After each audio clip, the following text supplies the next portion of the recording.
الرحمن الرحيم الحمد لله والصلاة والسلام على رسول الله عليه أفضل الصلاة ومن والاه أما بعد. So we are now, even though we have already officially started it, we're heading into the third story of Surah Al Kahf, which is the story of Musa alayhi salam and Khidr. Khidr, it is also said, for the most part, the majority of the history books say that Khidr is this individual, Yusha ibn Nun. Yusha ibn Nun is the successor of Musa alayhi salam. He basically was the leader of Bani Israel after the death of Musa alayhi salam. So Yusha ibn Nun, and that is why I write in brackets there that he was an intern to the Prophet Musa alayhi salam in this particular story that we're going to look at. There is a lot to hatch out here, so that's why I want to make sure that we are all at the same page and we are all moving at the same pace. There's a lot to hatch out here. So I at least want to get some of the main points. Now, if you take a look at your notes, before we look at the ayah, you'll notice that there's a couple of points about Yusha ibn Nun. It is said that he became, alayhi salam, he became the first prophet after the death of Musa alayhi salam. He eventually became the leader of Bani Israel. He hung out with the Prophet Musa and he was at service to him. The ayah is going to mention a word, huqub, and we'll get to that in a minute. A little bit more about Yusha ibn Nun alayhi salam. Some sources say that he was also part of conquering Jerusalem or Palestine. And he participated in a particular battle in which it went on for some time and it was supposed to end on a Friday. Yusha ibn Nun, a miracle happened to him. This miracle is that they call it in Arabic Raddu Shams. Raddu Shams is the returning of the sun. So Yusha ibn Nun made dua to Allah because he had not completed the conquering of Jerusalem at that time, and he didn't want to stretch the battle on to the following day, i.e. Saturday. And some of the ulama, they say the reason why he wanted the battle to conclude and to conquer Jerusalem or Palestine by Friday is because of the barakah and the blessing of Friday. You kind of want to finish off this journey on the most blessed day of the week. Our version of that is imagine you're memorizing Quran. Like for me, when I was finishing Quran, my sheikh, when I got to the last surah and I was about to finish it, my sheikh said, we're not going to read or memorize that surah today. We're going to wait until Jum'ah. And then we're going to go in the Prophet's masjid. And we're going to sit in the closest place we can get to the Prophet's grave. And you're going to be in the state of wudu and in intention for Jum'ah. And we're going to do it as close to Jum'ah time as possible. They try to find the most blessed time and moment. And then he'll say to me, okay, finish the Quran now. So it's kind of the same idea. You start something for the sake of Allah, you kind of want to finish it on the most blessed time, and in this case, it was on Friday. So he made dua. He asked Allah subhanahu wa ta'ala in his dua to delay the rising of the sun for the following day. And Allah responded and answered his dua. So he extended the night, extended the day until this battle was done. Jerusalem is conquered, and then the sun rose for the following day.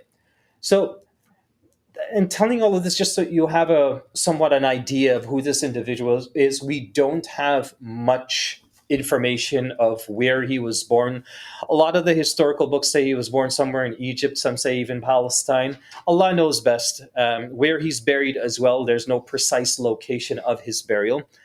But we do know of his contribution and his participation in Islamic history. And we're going to look at this and how all of this began. So his story of him learning and sort of getting on the job training is going to be this ayah onwards. Okay? So with the Sheikh last week, وَإِذْ قَالَ مُوسَى لِفَتَاهُ, when Musa said to his young man intern, Yusha ibn Nun. Remember, we said this word fatah, a wise, mature, young, smart individual who has potential. لا أبرح حتى أبلغ مجمع البحرين أو أمضي حقبا. I am committed until I reach the merging of the two seas, or I will spend eons upon eons. حقبة is, as you see in your notes there, حقب. It's like an 80-year period. It's our way, or it's Quran's way of saying, I will spend one lifetime upon one lifetime upon one lifetime until I find these two seas that merge together. So they're on this journey. Here's the first benefit of this, okay? Actually, I wrote it down, which is great. See, there is a hadith that Allah has sent someone more knowledgeable than you, so learn from him and you will find him where the two oceans meet. So this is one hadith that sort of speaks about where this journey came from and why they're going on this journey to begin with. Allah subhanahu wa ta'ala sent somebody more knowledgeable than Musa alayhi salam. So he's ordered by Allah to go and learn from him, and you will find him where the two oceans meet. So Musa alayhi salam, that was enough. That was the GPS location. That was the address. He knew that he had to go and find this location. Now, I wrote down there, a real teacher needs a teacher. Sheikh bin Baz, rahimahullah ta'ala. So here's the thing that I just want to emphasize, okay? Verse number 60. First benefit of this, or the first lesson, is traveling for knowledge, okay? The importance of traveling for ilm. Are we travelers of ilm? Are you travelers of ilm? Yeah. When you leave your home, you are leaving seeking Allah subhanahu wa ta'ala, or the knowledge of Allah, the knowledge of Islam. You know, the Prophet ﷺ said is happening to all of us when we left home today?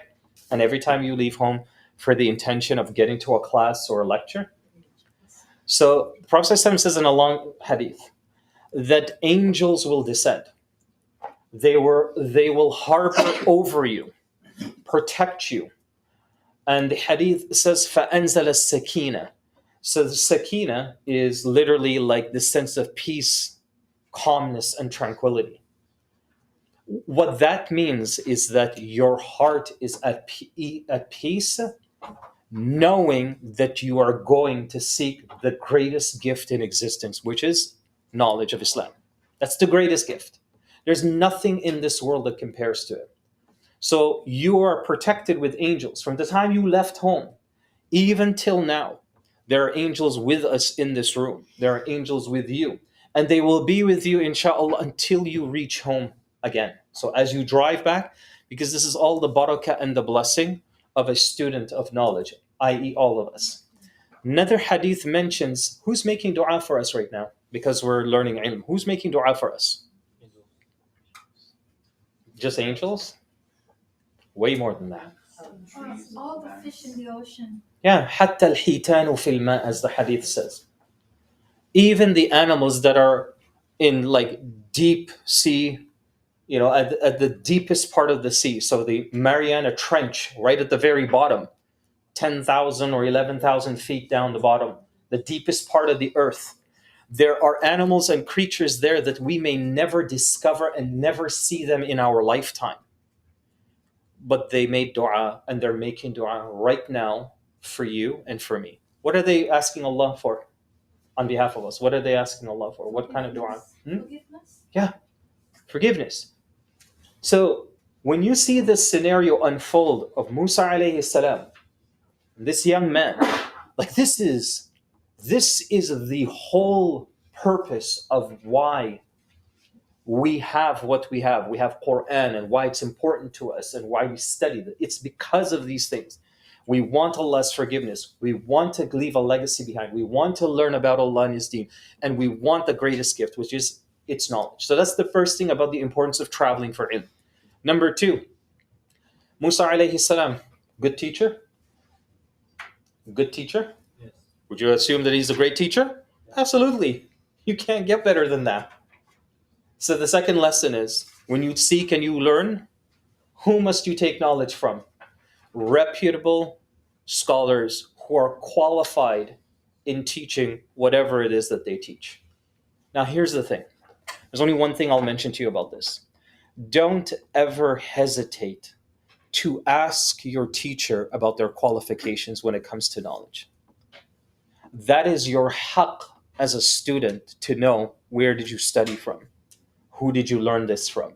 Where did that come from? What's your academic training? All of those things. You guys don't have to ask me directly because I work here. Everything's online. You can read my bio, all of that good stuff. But the point is, that is incredibly important. That you, when you choose a teacher or you choose a sheikh, that you choose somebody who is mature, wise, and has a reputation that this is somebody who is a person of knowledge. So Musa alayhi salam. Okay. Third benefit, and the last one, and we move on. The student is following the teacher, or did the teacher say, come here, student, let's go on a journey? Or did the student say, I want to come with you, teacher? What happened here? It's right in the ayat. Read the translation. When Musa alayhi salam, so who invited who here? Teacher. The teacher invited the student to come along on this journey. Traditionally, it's the other way around. The student goes after, travels to seek knowledge from the sheikh, and not the other way around. This is the only example in Quran where the teacher says to the student, come to me, let's go. Now the Yusha ibn Nun say, you know what, today's not a good day. Like it's going to be the weekend soon. Can we do this next week? What did he do? He immediately responded. فَلَمَّا بَلَغَ مَجْمَعَ بَيْنِهِمَا نَسِيَ حُوتَهُمَا. When they both reach out to so they both went on. There's nothing in between. So the assumption is immediately when the teacher invited the student for knowledge, the student responded for knowledge. What you as students and myself as a student have to take from this is knowledge always comes first. Always. That's the sacredness and the honor of this ilm. You prioritize the deen of Islam before anything else. Unfortunately, that is a discipline that is difficult to find in this part of the world. Because usually it's like, oh my God, it's like, if the masjid's too far, the weather's too crazy, or this or that, no, we'll just cancel class. We can't go here today. Oh, the heating's not working too well. I get it. Those are important. Don't get me wrong. Don't beat yourself on the head if you use some of those reasons and you sort of back away. That's okay. We're talking generally speaking, there should be a discipline in mind that you prioritize and you work and you grind for ilm. Does anybody know what's the outcome of that when you struggle to gain this knowledge? How does that benefit you? What makes you different from the student who conveniently receives this ilm as opposed to somebody who struggles? What's the difference between these two students? Yeah. They put value on it. Okay, they put value on it. Appreciate it more. The more the effort, the more the reward. Yeah. The more barakah. You know how, put it this way. Bukhari, rahimahullah, put together his collection of hadith. He heard about a man who knew a hadith that Bukhari didn't get his hands on. So Bukhari got on his horse and traveled for days to find this man. Everybody said, go find this man. He knows hadith that you don't know. So Bukhari went, found this man. But he noticed something about this man. When he saw the man, as he's approaching him, the man didn't see Bukhari, but Bukhari can see the man. And as he's approaching him, he noticed that the man is trying to feed a horse some food, but the horse isn't taking the food. So the man tried to trick the horse, kind of hid the food behind here, and just come here, horsey, try to pet him, warm him up, and then give him the food. Bukhari saw all of that. Told the man, I came here to get this hadith, but after what I saw, I don't trust you anymore. Because if you're going to deceive a horse, then there's a possibility you will deceive the The people. That's that kind of precision and effort. There probably isn't a student of Islam on the planet that doesn't know Bukhari's name. That's barakah. That's how Allah blesses your ilm. That's the separator. Because you work and you strive, it shows you value and you want. You desire. You're thirsty. You're hungry for this. As opposed to, oh, I just saw class, so I just registered because you know what? I ain't got nothing to do that evening anyway. That kind of attitude, okay? فَلَمَّا بَلَغَ مَجْمَعَ بَيْنِهِمَا نَسِيَ حُوتَهُمَا. When they both reached the union between the two waters, so they got to this place. They both forgot the fish. So it seems like what happened here, let me see if I believe you should have some notes on this. They both forgot their fish. Allah told them to carry some kind of big fish, okay? So they loaded up this boat and they had some food, some kind of fish, and it was probably cooked ahead of time. Musa alayhi salam is sleeping, and the boy is bored and not paying attention. So the boy now is in charge of steering and moving this boat. So he's a young lad, he's a young guy. So you know what happens when young people have free time? What do? They're always up to something. That's why. So what you learn from this whole incident now in the next verse, okay, this verse here. So they got to this place, and they both forgot the fish. So what you learn from this is young people have to be busy. They have to be kept busy. Because an idle mind is, what's the saying? An idle mind is what? Is a what? Is it an idle mind is a lost and confused mind or something like that? I'm too old to remember those lines that pertain to young people, man. So the point here is now, as you see in your notes, somehow forgot this fish, and Musa alayhi salam eventually, he probably rested during the journey, so he woke up, he's hungry. So when they both reached this union of these two bodies of water, they both forgot the fish and it took its path that it's supposed to take, making waves and a tunnel. So what happened to this fish? Somehow, either if this fish was cooked or it wasn't cooked, the point is it was either forgotten or it got away or something happened to this fish. We don't know the exact details. Something happened to this fish. It's gone. So now sarab is like in the water. It looks like wherever or whatever happened when they woke up and they looked around for this fish, they saw this like breaking of the water happening. So they followed it. فَلَمَّا جَاوَزَا. And when they crossed it, قَالَ لِفَتَاهُ. That's when Musa was like, okay, give me my food. آتِنَا غَدَاءَنَا لَقَدْ لَقِينَا مِنْ سَفَرِنَا هَذَا نَصَبًا. So he says, give me my lunch because we've met with some kind of exhaustion. What do you learn from this ayah? That Musa's hungry and he likes fish? Or what do we learn from this? Why is Allah telling us this?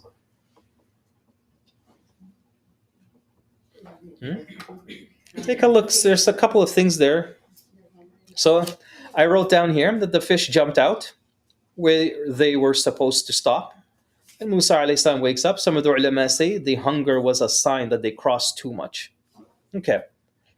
So, a couple of things. Number one, the fact that Musa alayhi salam wakes up and he's hungry, it was a sign from Allah, stop right here, the boat, stop it here.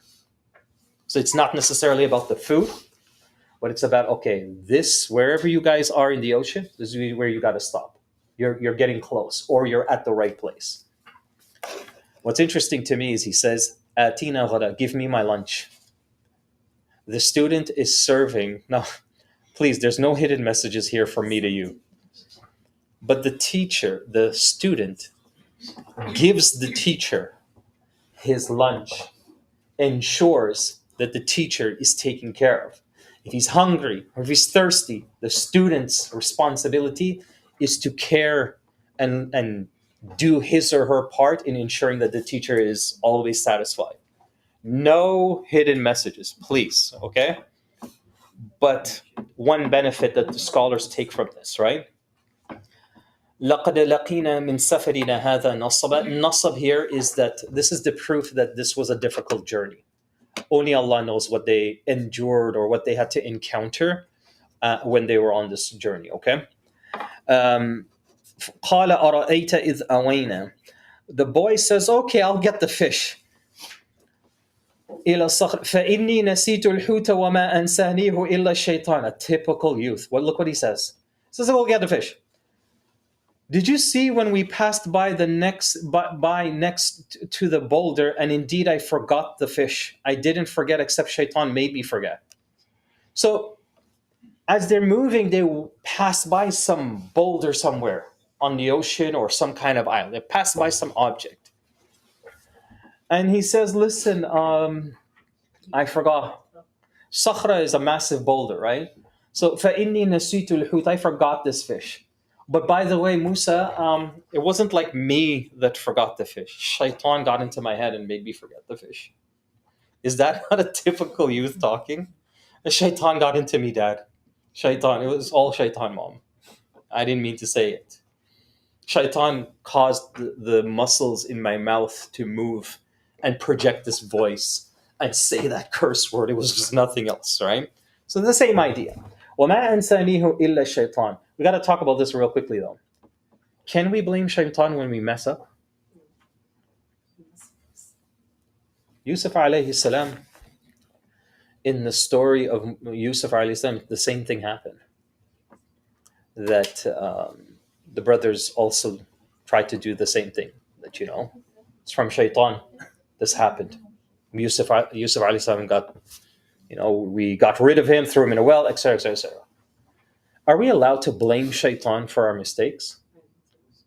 No. Shaitan has something to do with the mistake. But ultimately, each of us as believers have the ability to overcome the temptation of Shaitan. So no, we don't get to blame Shaitan for our mistakes. Okay? Shaitan is there, and he'll whisper to us, and he'll try to encourage us. You're doing the right thing. That mistake, don't worry about it. Just do it. Make it happen. And then, you can just figure out an excuse. Those voices that pop into your head. But ultimately, at the end of the day, we have all the tools to say, actually, no, I can fight off Shaitan. I can decide whether this is right or not. Okay? وَاتَّخَذَ سَبِيلَهُ فِي الْبَحْرِ عَجَبًا. And it took a strange path into the ocean. Okay, fine. قال ذلك ما كنا نبغي فارتد على آثارهما قصصا. He said, that's what we were looking for. Then they turned around, retracing their footsteps very precisely. Musa alayhi salam says, wait a minute. If that fish then got away, then we got to go follow wherever that fish went, because that fish will lead us to where we need to be. Qasasa is footsteps. Like winter's going to be here soon. When you walk in the snow, you leave your footprints. That's called qissatun. Qissa in Arabic is the Arabic word for stories. Why is the word story and footprints in the same definition? What does that tell you about a good story? When you tell a good story, what does the listener feel? They're following a journey. Was that? Impression impacted. Okay. They're following a journey. Yeah, they're part of the story. They're in it. They're walking in the footsteps. When you talk about and then the dragon went into the castle, and when he got into the castle, I don't know, the dragon figured out it's Fajr time and started praying like something, right? The kid hearing this is like, my God, how did the dragon look? And then they start imagining themselves as the dragon walking into the castle. That's called qissatun. Allah said Surah Yusuf is going to be ahsan al-qasas. It's going to be the best story. Why? Because when you listen to it, you're going to think you're Yusuf alayhi salam. You're going to picture yourself in the well. You're going to picture all of that. So you're going to be walking in the footsteps of the characters in that story. So he's like, literally, let's go and retrace our footsteps, right? فَوَجَدَ عَبْدًا مِنْ عِبَادِنَا. They found him. Then they found a slave from amongst our slaves. Okay, this is verse number 65. Then they found a slave from amongst our slaves. Umar radiallahu anhu, as you can see in one of your notes here, thought that this was an angel. Like this individual that they found, آتَيْنَاهُ رَحْمَةً مِّنْ عِنْدِنَا, and we have given to this individual, Allah says, some type of mercy, especially from ourselves, and we had taught him a knowledge that has come from us. So this man possessed something really unique. He had special knowledge about something. Some say that it's Khidr. Khidr was a prophet sent to another group from Musa alayhi salam. Some say it's a very old man, more knowledgeable. Ladun is more knowledgeable. That's this word here. Ladun. Okay? Is the word that's used here for knowledge. Ladun, ladunna ilma. It means that somebody who has more knowledge than us. Okay, let's put this all together. What's happening here? Okay. Sorry, sir. Yeah. The dead fish came alive. Why didn't the boy think it's a big deal? Why didn't the boy think that it was a big deal? Well, we said that, perhaps one opinion is that this fish was dead. It could have been like, when you take fish out of the water and you leave it out of the water for some time, they look like they're dead until you and then they start moving. So they could have had something along those lines, right? But the point is, looks like not even a miracle, if that's what happened here, caught the attention of the young man, because all he was thinking about, he's going to get in trouble from Musa alayhi salam. He's just like, Musa, shaitan, man, what can I do? It wasn't me. فَوَجَدَ عَبْدًا مِّنْ عِبَادِنَا آتَيْنَاهُ رَحْمَةً. So they found this man. Let's see what this knowledge is. قَالَ لَهُ مُوسَى هَلَّا أَتَّبِعُكَ عَلَىٰ أَن تُعَلِّمَنِ مِمَّا عُلِّمْتَ رُشْدًا. Musa alayhi salam said to him, can I follow you around? What just happened? You had a student who followed the teacher. Now you have the teacher who turned into the student, now following another teacher. What do you learn from that? What do you learn from that? That knowledge is a lifelong journey. No matter what status you reach, even if you're a prophet, you can always learn more from someone. And Allah is humbling him in a way. Yeah, that's humility. That's what knowledge is supposed to do. The number one sign your effort in seeking knowledge is accepted by Allah is you develop more humility. It's like what Imam Shafi'i rahimahullah once said. He once said that the more I learn, the more that I discover how ignorant I am. Like how much I just didn't know and I should have. How much I thought I knew and I didn't. The more I study and I learn, the more I uncover and expose my ignorance. That's what knowledge is supposed to do, humble you. Musa alayhi salam is a prophet of Allah, and he's still learning. So this is for now us teachers. Our journey of learning never stops. You guys all heard of Sheikh bin Baz, rahimahullah, who died in the 90s, right? Sheikh bin Baz was reading a book, learning, studying a book with his sheikh, and his sheikh was in his 90s. Less than a week later, Sheikh bin Baz dies. He's studying a book, he's in a classroom studying, and less than a week he dies. He's one of the greatest scholars of our time, and greatest contemporary scholars ever. 100%. I didn't even look, but there's a 99.9% chance some of Sheikh bin Baz's books are sitting in this library right now, without even me looking for it. That's how important his knowledge and his marja, his references. But he's still studying and learning. So this journey through knowledge is, so stay away and be cautious of the shuyukh and teachers that are like, oh, you know what? I graduated from so-and-so. I've got this 3 degrees, so I'm good where I am.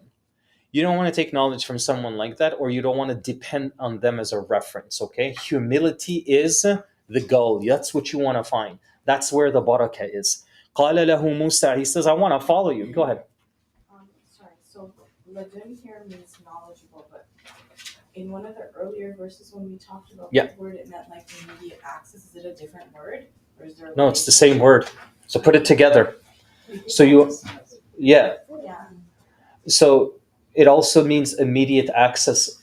So that you're referring to a verse in Surah Ali Imran where the believer will ask, "Min ladunka rahma innaka antal wahhab," right? So it refers to like a vault of a special type of mercy, a special type of mercy from Allah subhanahu wa ta'ala. Think of it the same way with the knowledge of this man. He's got access, or he's been gifted with a special type of knowledge nobody else has. Musa alayhi salam is desperate and wants access to that knowledge. So you see how the two definitions can still complement each other, right? Yeah. You say Yusha, is he Joshua? That's what I read. Who's Joshua, guys? Yeah, but Joshua was Who's Joshua, guys? Oh my God. yeah, but why is it that I read one about you? That it was Joshua. Why is that? Yusha ibn Nun Yeah, is it Joshua? well, that's what it. Right? Yeah, you're right. It is Joshua. I was trying to trick you guys Right. because the last time I asked students this, right, they're like, Joshua, that's Yusuf alayhi salam. No, it's not. It's Joseph is Yusuf, right? Yeah, it is. It's who they referred in the Torah and the Old Testament as Joshua. Okay, yeah. Okay.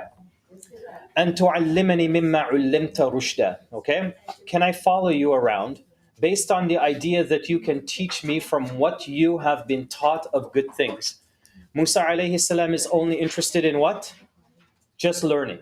So make sure you note that. You can teach me. I want your knowledge and what you have been taught of the good things. Why does Musa alayhi salam emphasize that what I want to learn from you are just the good things? Why does he emphasize that?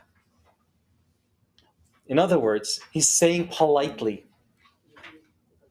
if you can't benefit me, you're of no use to me. That's a really important lesson, okay, for all of us. Not only just to find knowledge, but knowledge that's beneficial, that'll actually uplift you, inspire you, make you a better person, like make you a good human being overall. Not just a really good person in salah, not just a really good person, in ibadat and rituals and so on. No. You also want to be, you don't want to be an excellent reciter. You also want to be an honest businessman or person. You want to be a good husband and a good wife. You want to be a good mother and you want to be a good father. You want to be a good person. You want all of that. Otherwise, I'm not interested in anything else. Okay. قال إنك لن تستطيع معي الصبر.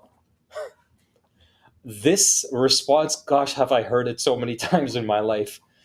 No, you're not going to be able to be patient with me. What is the most important quality as a student when you're learning the deen? Yeah. No patience, no ilm. You'll never ever be a true student of Islam if you do not have patience with learning the deen. It will never be given to you. Never be given to us. If that is like something that you have to think, like really drill that in your heart and mind. It will never ever, you will never be given tawfiq in knowledge unless you have patience. That's why many of you who have studied with me over the years, I have a tendency of lecturing the students about hanging in there, staying consistent. If I can battle traffic and the weather to get here, nobody else has an excuse. Because I don't think anybody else lives as far as I do from the masjid. Right? Yeah, you actually do. How long does it take you to get here? I like how you stretch it. 3/4 of an hour. Yeah, on a good day, it's 1 hour for me all the time. On a good day, that's with the 407 as well. 1 hour it'll take me to get here. There's been days it took me 3 hours to get to IAT. There have been days where it took me 2 and 3 hours. Like I'll leave here after Jum'ah, and then before the time changed. So Jum'ah finishes what, 2:00 before the time changed. I get home like at 4:30 because of the 401 and all of that. Yeah. Well, this is before Allah blessed me with 407. When you forget it, I don't want to say it. I don't want to say it, man. When you go to 407, you just feel like your iman just took a mashallah, it's like, alhamdulillah, you made it, you're here. But yeah, the 407 is one of the greatest gifts, man, if you want to save time. But khair. قال إنك لن تستطيع معي الصبر. The first thing is he says you're not going to be patient. My question to you is this, students. Why did this old man immediately assume Musa alayhi salam is not going to have patience? Where is this coming from? Like, is that a polite thing to say to a student who comes to you for the first time and says, I really want to learn from you? You don't have no patience to deal with me, okay? Is that a nice thing to say? It's a test. He's being tested right now. Scholars do this all the time when students request to study from them privately, all the time. The reason why I told you, I've heard this answer so many times. When I was studying Bukhari, I went to a sheikh and begged him, can you teach me Bukhari? It wasn't being taught at the University of Medina. He told me this ayah. It says, إِنَّكَ لَن تَسْتَطِيعَ مَعِيَ صَبْرًا. So, and he walked away. I was determined. I was a young, really energetic. Next day I saw him. Sheikh, please, like, I really want to learn from you. Please study. It'll be beneficial to people back home, back in Toronto. You repeated to me again the same. It's like, you're not. He goes, I'm too lazy. Like him as a teacher, he's like, I'm too lazy. I don't have time to teach. Just go. Leave me alone. And he like. So I went to a friend and I told him, I was like, what's up with the sheikh, man? He's so rude to me. And the sheikh told me, the brother told me, he's like, the sheikh's testing you if you're gonna waste his time or not.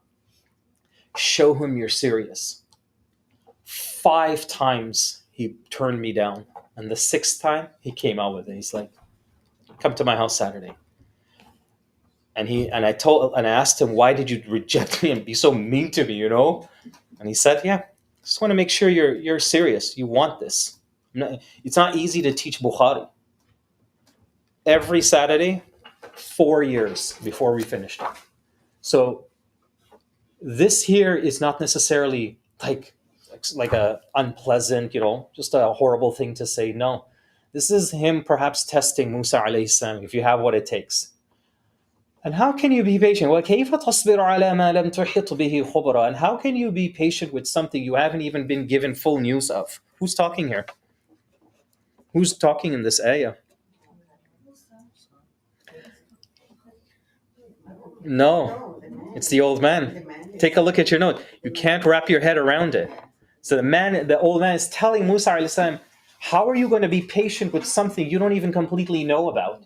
Like it's impossible. Okay. قال موسى, check him out. قال ستجدني إن شاء الله صابرا ولا أعصي لك أمرا. You'll find me inshallah patient. Don't worry, I'll hang in there. And I will not disobey you in any decision. So he'll ask questions, but he'll be patient. What do we learn from this ayah? Sheikh, I really want to finish this course. Trust me, I'll be there. After like 4 classes, where are they? That kind of thing. So Musa alayhi salam is trying to say, I'm not going to be that kind of student. I'm going to commit. Yeah, he's like, Insha'Allah. See, we learned it now, right? It's coming towards the end of the surah. Insha'Allah, sabiran wa la a'si laka amra. You see this word here? Sabiran? That's the translation. I want you to underline that and say, consistently patient. It's just, there's a style to this word. There's just sort of an Arabic benefit to it. When you say sabiran, meaning I will always be patient. Some days I'm not going to feel like studying, but I'll be there. Some days I'm going to get really annoyed. I'm going to come to class in a bad mood, but I'll be in class. I'll be really consistently patient each and every time. وَلَا أَعْصِي لَكَ أَمْرًا. And I won't disobey you in any decision. قَالَ فَإِنِ اتَّبَعْتَنِي. Says, like, if you're going to follow, فَلَا تَسْأَلْنِي عَنْ شَيْءٍ حَتَّى أُحْدِثَ لَكَ مِنْهُ ذِكْرًا. Then don't ask me about anything until I mention to you something about it. See this one instruction? What is he saying? He's saying, okay, if you're going to follow me, then don't ask anything. Why does he say that? The old man. Why does he say that? Don't ask me anything. It's because of this word. Look, where you see here follow or to follow, underline this word, to follow, these two words. And I'm going to give you a couple things to write about it, okay? To follow. There are two words in the Quran that mean to follow. So on top of this somewhere, so verse number 70, okay? You're gonna follow. Just the word follow is fine. So somewhere on the top there, next to ayah number 70, I want you to write this. There are two words in the Quran which mean to follow. One of them is called ta'a. Ta'a, okay, which is follow unconditionally. Don't ask questions, just follow. That's the first type of follow in the Quran. Just follow. Have you heard of this ayah? Sami'na wa ata'na. That word. Ata'na. Ata'na. Just follow, don't ask anything. Okay? The second type of word to follow in the Quran is the word that's used in this ayah. Ittaba'ni. This word right here. فَإِذِ اتَّبَعْتَنِي. اتِّبَاعًا. So here's what I want you to write for the second word. You inquisitively follow. You're asking questions as you follow. So the second word type of follow in the Quran is you are asking as you follow. You're constantly inquiring. Where are we going? Why are we using that direction? Why are we studying this? How come you're sitting like that? Why are we saying it out? You're constantly asking and inquiring as you follow your sheikh why he or she is doing it that way. So everybody understand the two? The first one, you just follow, don't ask no questions. Number two, you're asking questions and you're inquiring all the time. You're curious. So what he's saying is, you, Musa, if you follow me, I know you're going to ask me stuff. So I'm going to let you know ahead of time, don't ask me about anything. What do you learn about Musa alayhi salam's student character? Him as a student. What kind of student is he? That kind of student. Teacher, brother, sheikh, got a question. He's that kind of student. You see how beautiful this is? You get an insight of the kind of person Musa alayhi salam is without even reading a biography of him. He's an inquisitive mind. Umar radiallahu anhu said there is knowledge in questions. Al-as'ila ilmun. Or al-ilmu as'ila. Knowledge is in questions. And what he's saying is that when you have a question, ask. That's the whole point. Ask. But there's something about to unfold. حَتَّى أُحْدِثَ لَكَ مِنْهُ ذِكْرًا. Till I mention to you something about it. Okay, fine. فَانْطَلَقَا. So they went ahead. So this is the first rule of the class. Don't say a word. Fine. No questions, students. Okay, خير. So they went ahead. فَانْطَلَقَا حَتَّى إِذَا رَكِبَا فِي السَّفِينَةِ خَرَقَهَا. Until they both boarded of them onto a ship and he tore it. خَرَقَهَا. You know what خَرَقَهَا is? He literally just poked a hole into this vessel. Okay. قَالَ أَخَرَقْتَهَا. Look what the student did. Immediately, the first thing when they were doubtful or uncertain, immediately he asked the question. Did you tear it up so you could drown its people and have done something both unethical and totally illogical? Oh my God.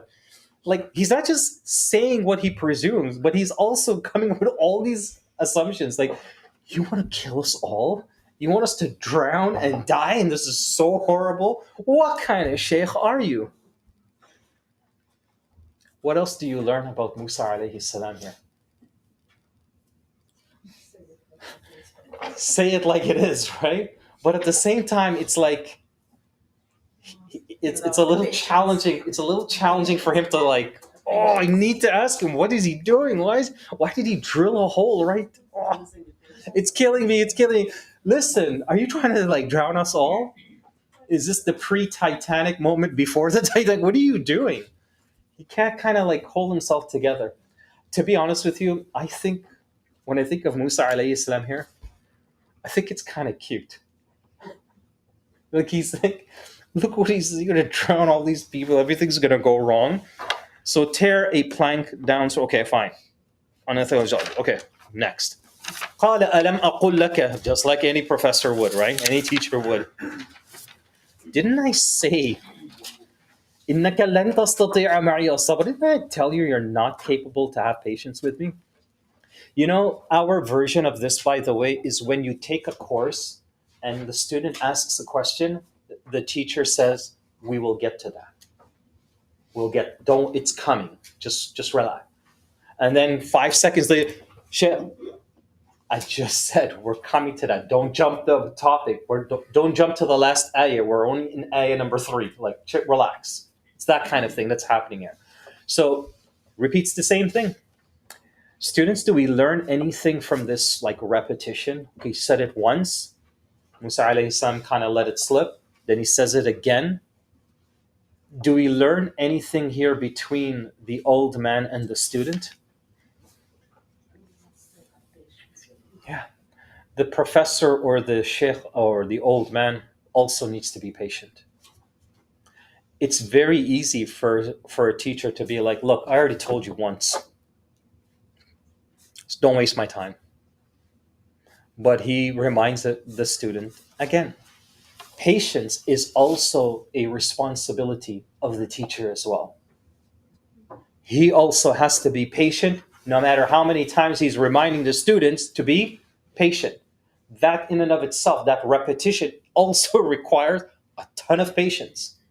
So he or she has to be an example of patience. So him repeating himself, don't just look at it and be like, oh, well, ever same, let's just skip it and go. No. Allah tells us this stuff because He wants us to like take a moment and think what it means to you. قال لا تؤاخذني بما نسيت ولا ترهقني من أمري عسرا. Don't scold me as a teacher. Like, just be easy on me. لا تؤاخذني. Mu'akhadha is the word that you see, that the note there. Tu'akhidni, to hold responsible. So when he's saying don't scold me, i.e. don't hold me responsible for what I have forgotten. So Musa alayhi salam, here's another like a little tap into his personality. He's like, oh, just say, sorry, I forgot. That student. Tell him, don't ask any questions. Okay, I won't. So brothers and sisters, the problem. Professor's like, didn't I tell you don't ask any questions? I'm sorry, I forgot. I'm not going to ask you what we call that kind of student in our time, okay? But it's interesting. He's like, I'm sorry, I forgot. وَلَا تُرْهِقْنِي مِنْ أَمْرِي عُسْرًا. Don't impose on me for what I've done more difficulty. Like, don't give me detention.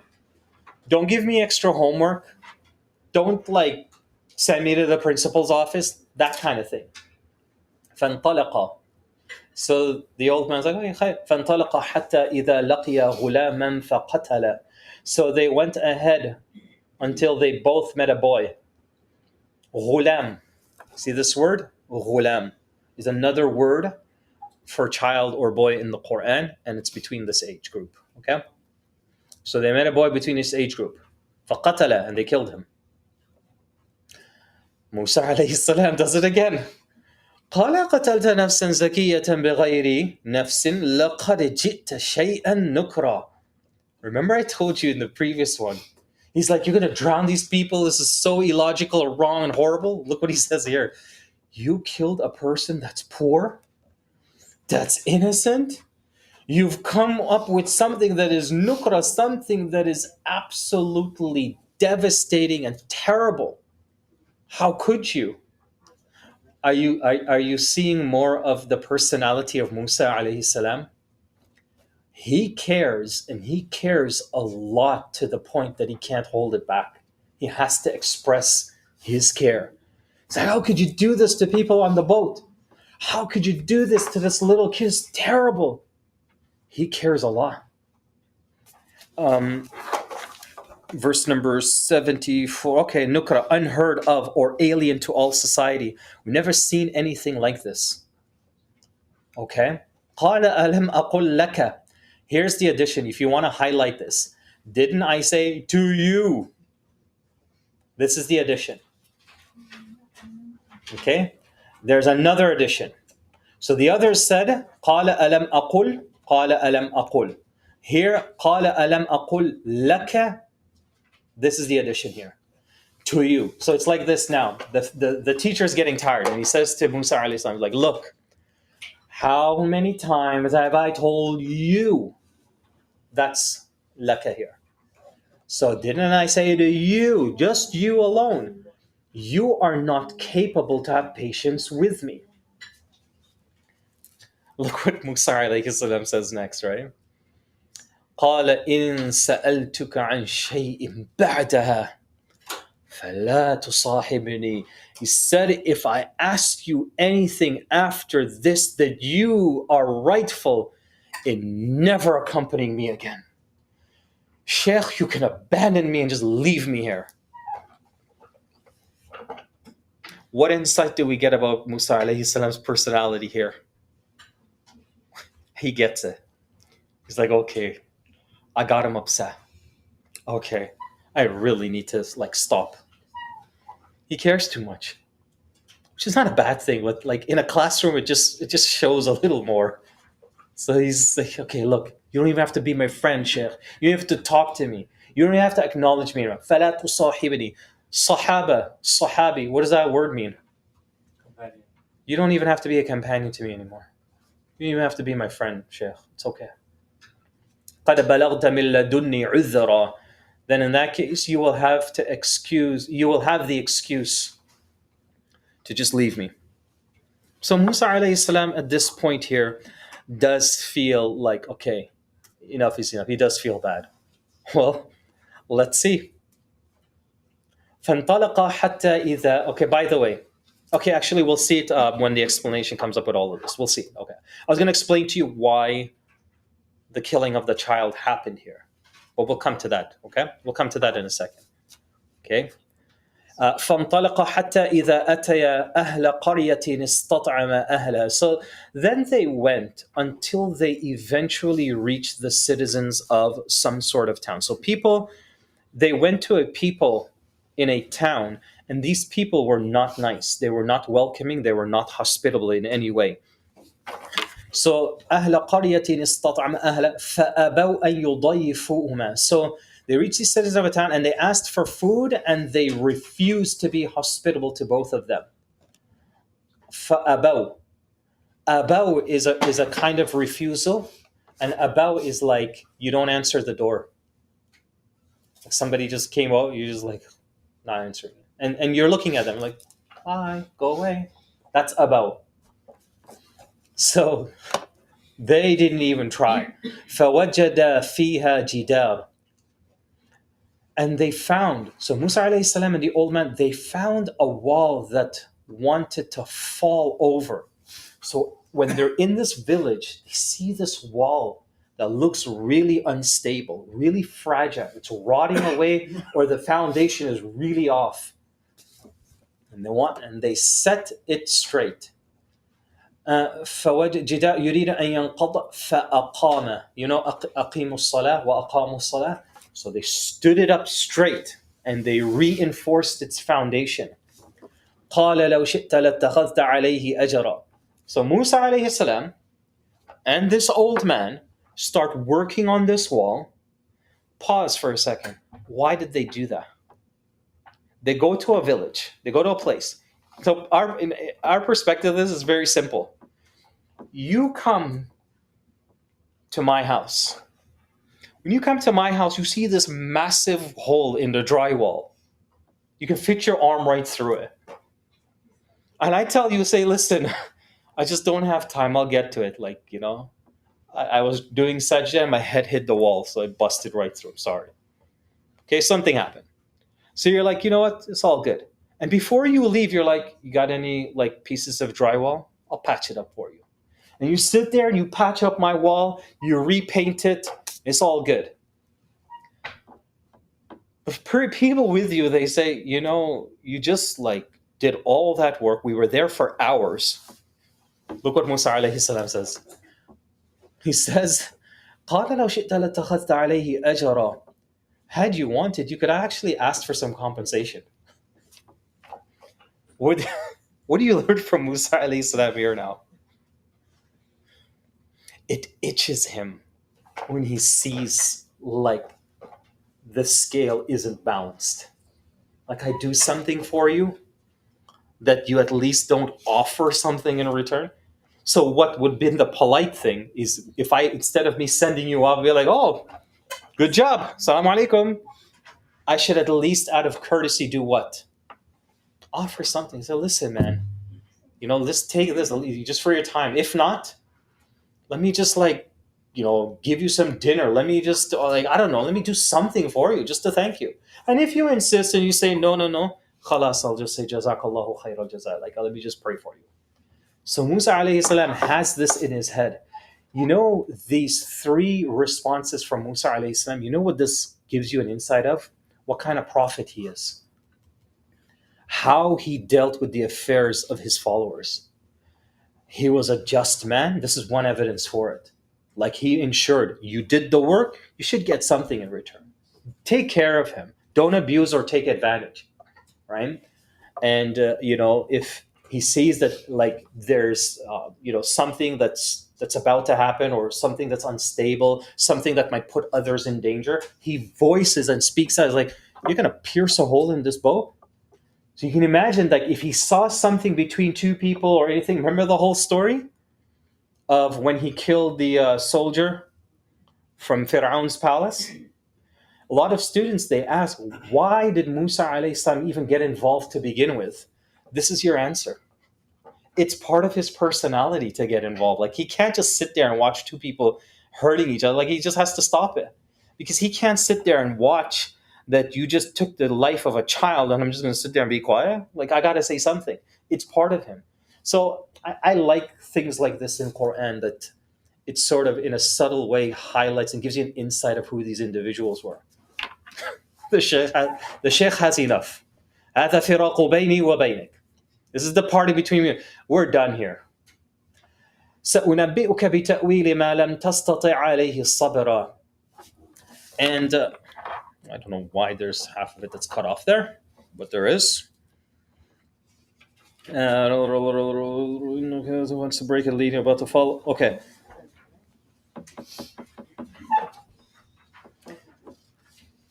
Yeah, it should be هذا فراق سأنبئك. In other words, he says, I'm going to tell you the meaning of all that has happened that you could not be patient with. I apologize for that. It's for some reason cut off even in the notes here as well. Okay, so verse number 78, what it should say is, I'm going to explain to you what you could not have patience with. I'm going to explain to you what you could not have patience with. I'm going to explain to you what you could not have patience with. 1 second here. Okay, no, I'll do that after. I don't want to mess around with the students online as well. Okay. We'll take the first explanation and then we'll pause. We'll pause there, inshallah. Okay. Here's the first explanation. أما السفينة فكانت لمساكين يعملون في البحر فأردت أن أعيبها. As for the ship, it was for people. Okay. It was for people trying to work in the ocean. It was for people that were trying to work in the ocean, and I wanted to cause a flaw in it. And right behind them, there was some king around the corner. He was confiscating every single ship by force. So there was a king right behind him, right behind this particular ship that they were on, that was going around just taking any ship or vessel and any of the treasures and foods and all the supplies and stuff that were there, just stealing it all. So he wanted to make the ship look old. Are we allowed to do that? Let's say if you were in a bad neighborhood and you were driving a nice car and your passenger said, I don't know, give me that bottle, and just broke your window, went outside and took his key and just started scratching up your car and be like, I know this area, don't trust me. You're allowed to do that? Or do you leave the passenger in the bad area and you drive away? So you just stay right here. Hmm? You're allowed to do that. Like if you have this like feeling or insight, it's kind of like in between. The Sharia is kind of like in between on this issue. Because if you do know the ins and outs of a particular area or place where your guest or traveler or driver or whoever doesn't, and you want to take this, it's kind of like you bear the consequences. It either works out or you're going to have a hefty repair bill sent to you at some point, right? It's kind of like it's not a terrible thing to do, but in this case here, this elderly man was very certain of what he was doing. So the certainty is a critical part if you ever are in a similar scenario. Okay. سأنبئك بتأويلي. Okay. كل سفينة غصبة. وأما الغلام, let's just actually do the both of them. وأما الغلام فكان أبواه مؤمنين فخشينا. As for the boy, then both his parents were believers, then we were afraid he would force them to rebellion and disbelief. So here's what happened with this scenario, is that this particular child that they killed was going to be a child that when he grows up, he would rebel and he would fall into disbelief and kufr. The world doesn't need another one of those. Explain to me what this ayah means to us in 2023. Can you see how easily you can take this ayah and really abuse it? The Quran said I can take their life if I know that they're a crazy kid and I don't want the kid anymore. Well, the ayah says so. This was once upon a time allowed. It's not allowed anymore. The Prophet ﷺ abrogated this. And it goes back to a whole bunch of other verses. Remember stories of burying the daughter alive? Right? The Quran came, abolished all of that. You're not allowed to do this anymore. Back then, during this time, it was allowed. Yeah. But wouldn't you say that this is specifically for Khidr himself because he was given wahi? Like, It's possible to assume that it was specifically, but there's no evidence to restrict it to just Khidr alone. Because the story is highlighting this instance amongst them, right? But we don't know if this was a norm or a law or something that others practiced as well. So we can't restrict it. There is a possibility that this was a norm. For now, all we care about is, as you said, right? This situation here is between this old man, Musa alayhi salam, and Khidr and so on. But it's also we were afraid, so it's not we would know. Yeah. You know what I mean? Yeah. It's not So a certain thing. So it brings up even more questions because yeah. I think like Khidr had rahma wa ilma. Yeah, and that's the whole point, right? He has this knowledge, and this is the whole reason why all this is unfolding. But here's the thing. Here's the thing I want to leave you with. What is the core lesson behind all of this? What are we learning by all of this? That the first instance of, he destroyed the ship, but there was a really nasty king. It would have killed you if they found that everything was okay and taken everything. Now here, this child would have been terrible. What are we learning from all of this?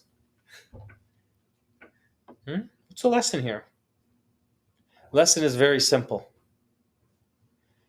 Sometimes things may appear in your life as really terrible, really rough. All right? And I'm not trying to say to you, just deal with it. But be positive. Be positive that Allah put or allowed that thing to happen, and there is wisdom behind it, even if you don't know what that wisdom is. Because Allah Himself says that He does not do things in vain. There is always wisdom and purpose behind it. Got it? So at the end of all of this, there is some like wisdom that came out of it, and it is the only time a situation like this is mentioned in the entire Quran. There's nothing similar to it. So it's highlighted, it's here, but this is not obviously something we're allowed to practice or do.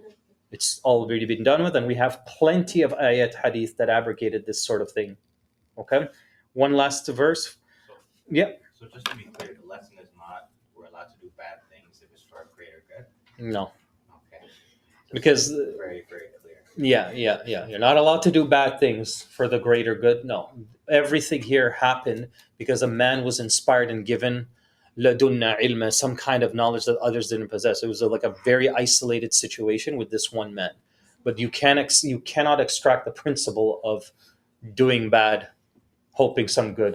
You and I can't control that. We don't know the outcomes of that. But this man already knew. Allah inspired him with it. Yeah. Okay.